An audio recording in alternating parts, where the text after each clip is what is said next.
जन्म नाही पुन्हा।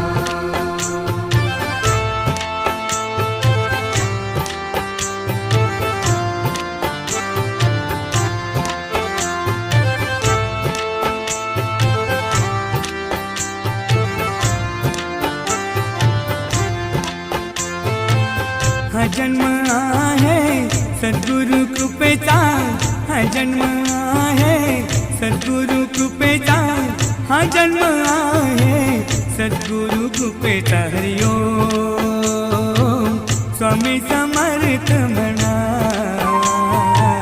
हा जन्म